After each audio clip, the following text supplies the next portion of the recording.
So, I mean, yeah, Coventry City have several injury crises, hamstrings, quads, concussions, shoulders. But the real question is, have they ever experienced a chest issue? And when I say chest issue, I mean it feels like you have a ghost pepper inside your throat or like Satan's toe.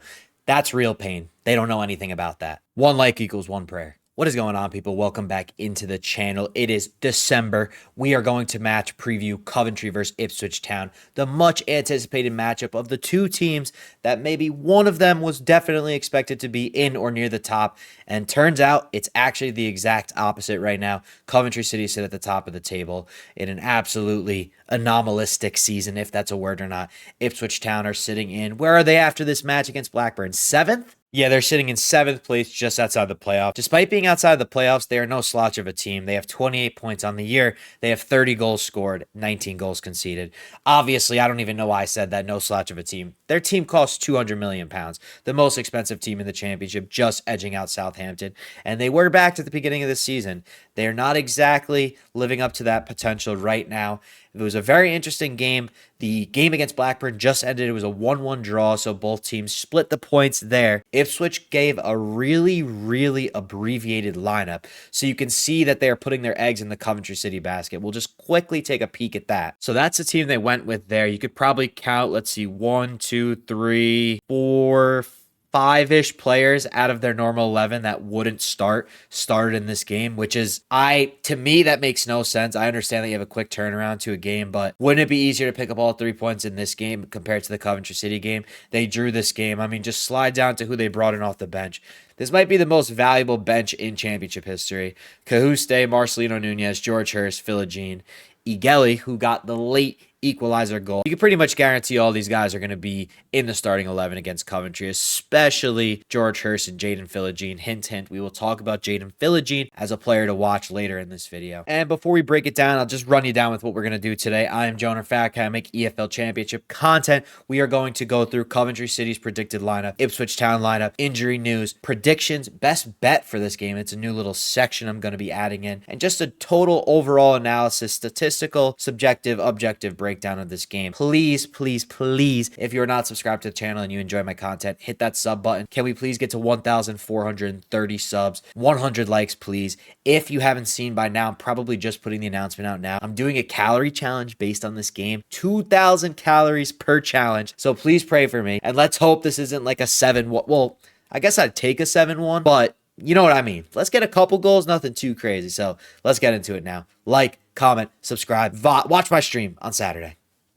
We're going to be eating. All right, now that you've heard the basics, let's dive into Ipswich Town in this very unprecedented season, especially for parachute payment teams. So we know where Ipswich sit in the table, but let's talk about them deeper, how they play as a team. Do they score? Do they not score? So let's go through a couple stats here. They are 3rd in XG. They are 3rd in shots on target per match. They are 2nd in big chances, and they are 6th in touches in the opponent box, right? So we just listed a crap ton of attacking metrics, right? I'll raise you one there. Those sound very impressive, correct? Guess who's number 1 in all of those statistics? Yep.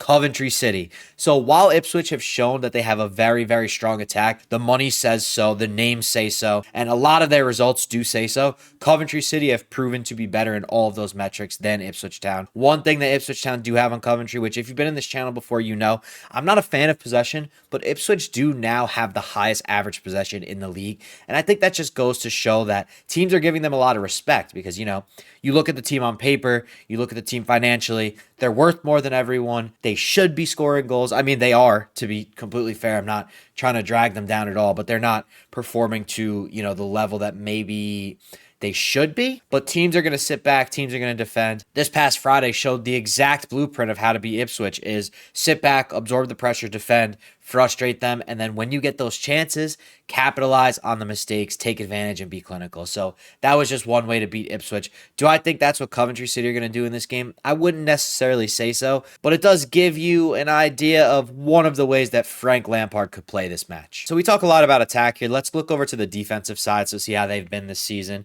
They have the least XG conceded, which is a really impressive stat. They have the 2nd least clearances, they have the least tackles, and they have the 4th least saves per match.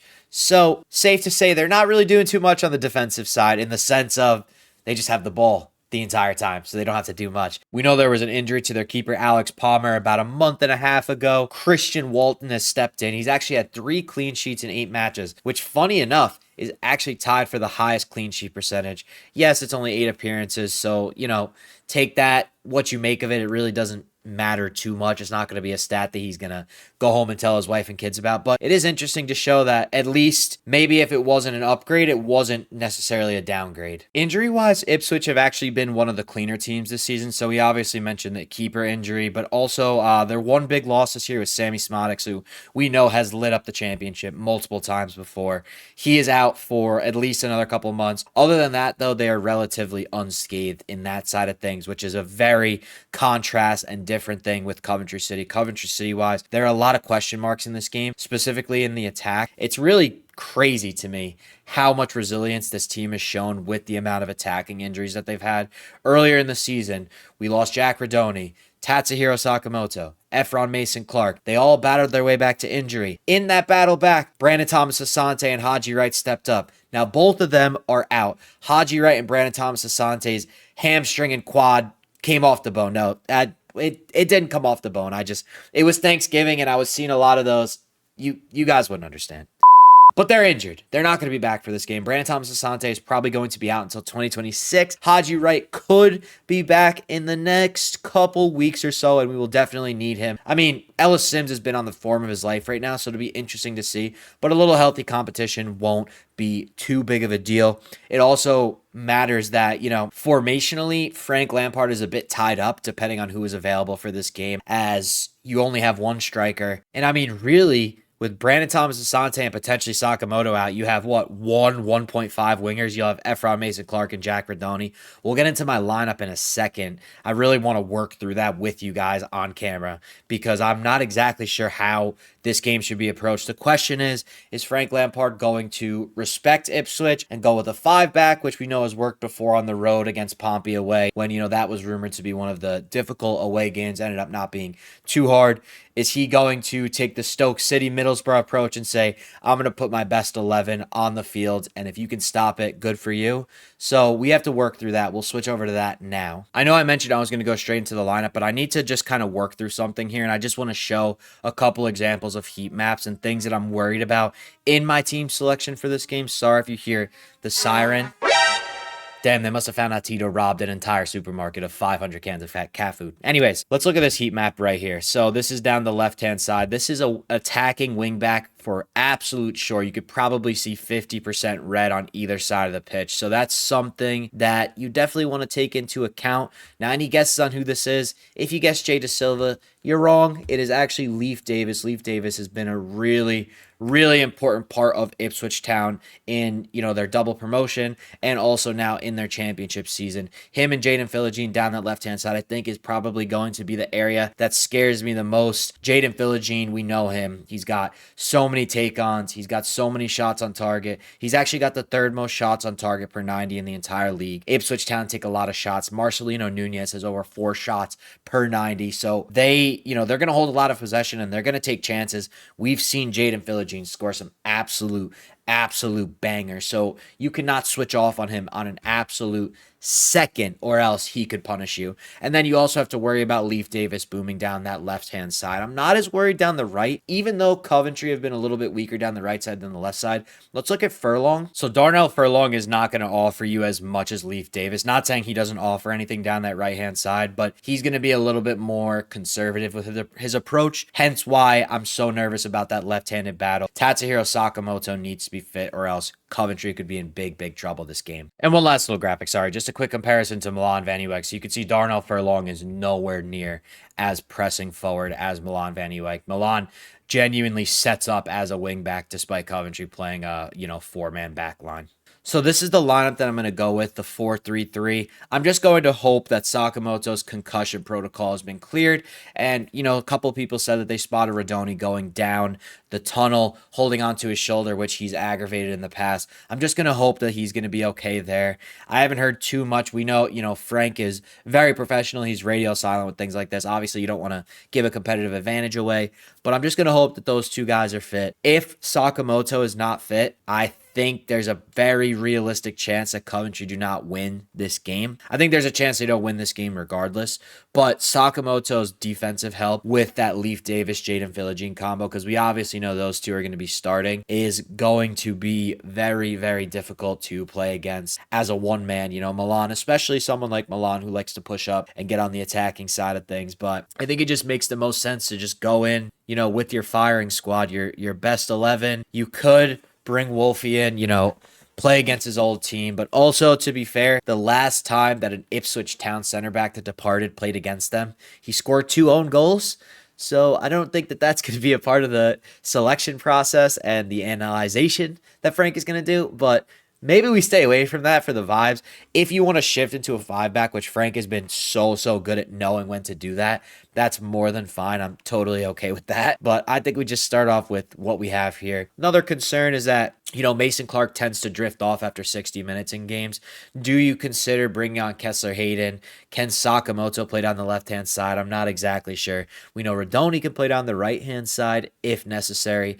Eccles can be a good sub for Torp in this game if they need to shore up the midfield. And then say Coventry are to go up in this game and they're, ahead in maybe the 70th, 75th minute. That's when you bring on Wolfie, you bring on Jamie Allen, you lock up shop. We really need a lot out of Ellis Sims in this game. He needs to stay hot. He needs to continue to do what he does best, and that's win aerial battles. Ellis Sims in the air has really been impressive the last week. 5 goals in 3 games. Such a humble guy. I think that's going to be a huge part of this game. Look to get a goal from a set piece for Coventry City. That takes us to the prediction. Now, this is not going to be a favorable one if you are a Coventry City fan. I usually predict them to win considering, they've won 11 of the last 12 games. But I'll be completely honest with you. I don't know if I'm too confident with them winning this game. I'm just checking out the betting odds. So Ipswich Town are actually favored to win this game at home, which is actually a little bit surprising to me because Coventry have been favorites on the road pretty much every single game this season. Obviously, Ipswich are, a different competition. Probably definitely the most expensive team that they face. But I think if I were going to put a bet on this game, I would probably bet on both teams to score. Also, I'll be doing my calorie challenge, so I'll sort of be rooting for like a goal or two, but not like catastrophic level of like 5 or 6 goals, because then I'm literally going to turn into, who's the fattest person I know? Big John. Bash! Score prediction in this game. 1-1. 1-1. I'm going to go 1-1. Ipswich Town 1, Coventry City 1. Or Coventry 1, Ipswich Town 1. Why'd I say that? Sorry. And don't confuse me predicting a 1-1 with a lack of confidence, because there's been nothing but confidence behind Coventry City this entire season. I just think it's one of those games where a team like this is going to play up to the competition. It's going to be a hostile environment. Ipswich, are going to be wanting to get 3 points after a little bit of a skid and really a tough season. McKenna is going to be coaching for his job. Maybe this wouldn't be the game that would teeter that, but there have been questions raised of him. I just think it's going to be a draw this game, and I'll be happy with that result, to be honest. So I wouldn't be over the moon, but I'll be very, very happy with that result because betting-wise, bookie-wise, Ipswich are still the bookies' second favorite to get into those automatic spots, get promoted. So if you can hold them off and you can not let them get all 3 points and just let them creep just a little bit further down that championship playoff table, we know they're going to be in the playoffs or automatic at the end of the year. That's sure as, that's probably the most likely bet since freaking betting on Martin to eat a sausage before the game. Like, it's going to happen. So a point here, then we take them back to the CBS in a couple weeks' time and we get all 3 points off them there. Have the crowd backing us. If you are traveling to the game, I hope you enjoy it. So just to recap, best bet I would say is both teams to score. My score prediction is 1-1. Thank you if you made it to the end. 100 likes, please. 3 digits for 3. No, today's not even the 3rd of December. 3 digits, 100 likes. Can we get to 1,430 subs? Thanks a lot. Appreciate you guys for the support, and peace.